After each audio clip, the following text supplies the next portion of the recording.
বলে তারা বহু করো বলাবো হবে না সুবহানাল্লাহ। রাত বলে তারে আমার দাওনা কোলে টিকি বলে তারে বহু করো বলাবো সব হোসানে গেলে না রাসূল সব হোসানে গেলে না রাসূল তিকরাত চরে বেগে করে ঘোর ঘোর রাসূল আরবে থেকে নূরে আলা নূর প্রেমে পাগল যত জান্নাতে হো পাগল হলো বিশ্বজাগা পাগল হলো বিশ্বজাগা তাই তো সদা ওকে তোর যত পাখি বসে কাচরে বলে না তো শোনাবো মরুল বিজি এসে হবে সবাই হবে যত পাখি বসে কাচরে বলে না তো শোনাবো মরুল বিজি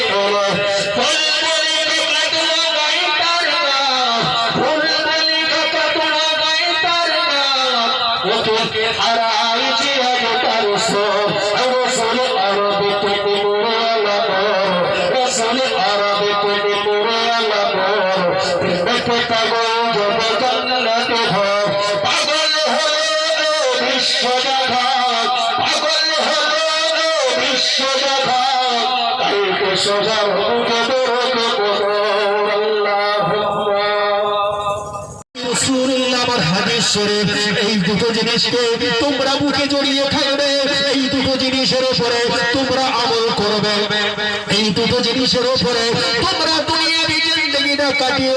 তোমরা যদি কবরে আসতে পারো আমি রাসূলুল্লাহ বলে দিলাম শফিউল মুসলিমিন বলে দিলাম রাহমাতাল লিল আলামিন বলে দিলাম তো জাহানের বাদশা বলে দিলাম তোমাদের জান্নাতের জমিনদার তোমাদের জান্নাতে দায়িত্বদার আমি রাসূলুল্লাহ স্বয়ং নিজে হয়ে গেলাম। জোরে বলা যাবে না সুবহানাল্লাহ। সেই দুটো জিনিস আজকে আমাদের প্রত্যেকের ঘরে আছে। আল্লাহর কোরআনটা আমরা পেয়েছি, নবীর হাদিসটা আমরা পেয়েছি, আল্লাহ সারা শরীয়তটা আমরা পেয়েছি, সমস্ত সব কিছুটাই আমরা পেয়েছি। আমার নবী আমাদের হাতে দায়িত্ব দিয়েছেন ভাই আমার। আজ থেকে ১৫০০ বছর নবীর সামনে যারা হায়াতুন নবীর সামনে যারা দাঁড়িয়েছিলেন আমার নবীর সাহাবারা উদূর ভবিষ্যৎ মানে আজকের দিনের কথা খেয়াল করে এই উম্মতের কথা খেয়াল করে সেদিন নবী ওই সমস্ত আল্লাহর কোরআন আমার রাসূলুল্লাহর হাদিস সারা শরীয়তের সমস্ত সব কিছুটা সেদিন আমার নবী আমাদের হাতে তুলে দিয়েছে।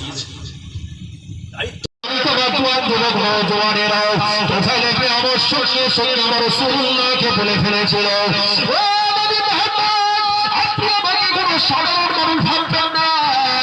আমি হলাম একজন বড় ধর কবি মানুষ আরবের জমিনে চার কাছে গিয়ে আপনি কবি বলবেন সকলে আমাকে তুফাইল বলে আমাকে কবি বলে আমাকে চিনে যাবে চার কাছে আপনি আমার কথা জিজ্ঞাসা করবেন আমাকে সকলে কবি বলে জেনে যাবে আমি হলাম সেই রকম একজন বড় ধরনের কবি কিন্তু এত সুন্দর মানে এত মধুর মানে আমি তুফাইল আমি আমার জীবনে কোনোদিন শুনিল আল্লাহ রাসূল আল্লাহর হাবিব কিন্তু তুফাইলকে বলছেন না ইমান আনো কালেমা পড়ো মুসলমান হয়ে যাও তুফাইল আবার সঙ্গে সঙ্গে আমার রাসূলুল্লাহকে বলে ফেলেছিল ও নবী মুহাম্মদ আমি পরিষ্কার বুঝতে পেরে গিয়েছি এই বাড়িটা হলো আল্লাহর বাড়ি অবশ্যই একজন ব্যক্তি আছে সে আল্লাহ বাগের বাড়ি হলো আল্লাহর কোরআনের বাড়ি আপনার জবান দিয়ে যে বাড়ি যে ভাষাটা বার হচ্ছে ওটা হলো আল্লাহর ভাষা কোরআনের ভাষা আপনি হলেন সেই আল্লাহর নবী আপনার উপর আল্লাহ সেই কোরআনটা নাযিল করেছে ভাই জানেরা আমার সঙ্গে সঙ্গে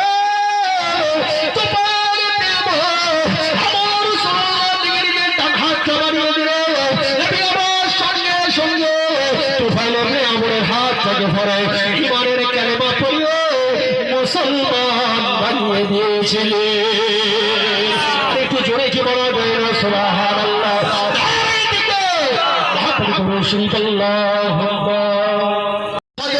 বক্তব্য দেওয়ার জন্য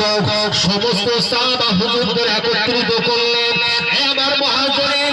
আমার আনসারী সাহাবারা আমার মক্কার সাহাবারা আমার মদিনার সাহাবারা আমি রাসূলুল্লাহ 23টা বছর দিনের খিদমত করেছিলাম কোরআনের কথা বলেছিলাম ওয়াজ নসিহত করেছিলাম আমি রাসূলুল্লাহ হয়তো এটাই আমার প্রথম হজ, হয়তো এটাই আমার শেষ হজ। আমার রাসূলুল্লাহ ওটাই ছিল প্রথম হজ, ওটাই ছিল শেষ হজ। আল্লাহ রাসূল আল্লাহর হাবিব সমস্ত সাহাবা হুজুরদের একত্রিত করলেন নবী আবার বক্তব্য দেওয়ার জন্য সমস্ত সাহাবা হুজুরদের কাছে আহ্বান করলেন, হে আমার সাহাবারা, আমি রাসূলুল্লাহ তোমাদের কাছে কিছু কথা বলতে চাই, কিছু কথা শোনাতে চাই, কিছু গুরুত্বপূর্ণ কথা বলতে। आका की आंसू बहेंगे, याद में आका की आंसू बहेंगे। कैसे हाशिम को भलाया एक करार, सुभान अल्लाह, सुभान अल्लाह। कैसे हाशिम को भलाया एक करार, काफिला पिछड़ा अकेले रहेंगे। सब मदीने खो गए, हम रहेंगे। याद में आका की आंसू बहेंगे, याद में आका की आंसू बहेंगे।